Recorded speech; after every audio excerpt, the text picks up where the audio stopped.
On a toujours ces petits moments-là. Il y a des sujets sur lesquels on n'est pas d'accord. On a des passions totalement différentes. Moi, le crochet, je m'en fous. Elle, les jeux vidéo, elle s'en fout. La moto, machin, etc. Elle kiffe plus comme avant. Mais ça nous empêche pas de se rapprocher sur d'autres choses. Ça nous empêche pas de s'accorder sur d'autres petits plaisirs, d'autres petites passions. Et voilà. Et je pense qu'il n'y a pas de recette. On me dit souvent, ouais, c'est quoi votre recette de la famille recomposée parfaite? On n'est absolument pas une famille recomposée parfaite. Loin de là. On essaie juste de faire ce qu'on peut avec ce qu'on a.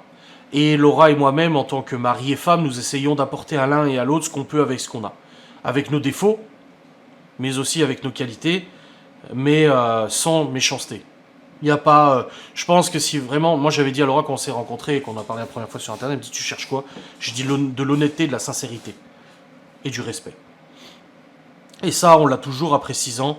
Et je suis extrêmement heureux de pouvoir me dire ouais, c'est possible. Voilà, moi, petit gamin, je rêvais du mariage idéal, je rêvais de la vie idéale, sans divorce, sans rien, etc. Et en fait, aujourd'hui, Laura me fait ressentir ce que je ressentais quand j'étais gosse. Je me dis, c'est possible en fait. Cette idylle, cette relation est tout à fait possible. Et j'espère qu'elle durera encore extrêmement longtemps. En tout cas, on s'aime profondément. Et c'est un amour qui est, je trouve, moi, si je devrais décrire l'amour que nous avons l'un pour l'autre, c'est un amour de profondeur. Il y a plein d'amours différents qui existent. On peut aimer, Laura a aimé d'autres personnes, j'ai aimé d'autres personnes. On peut aimer différemment chaque personne. Et ça, c'est ma mère qui me l'a dit.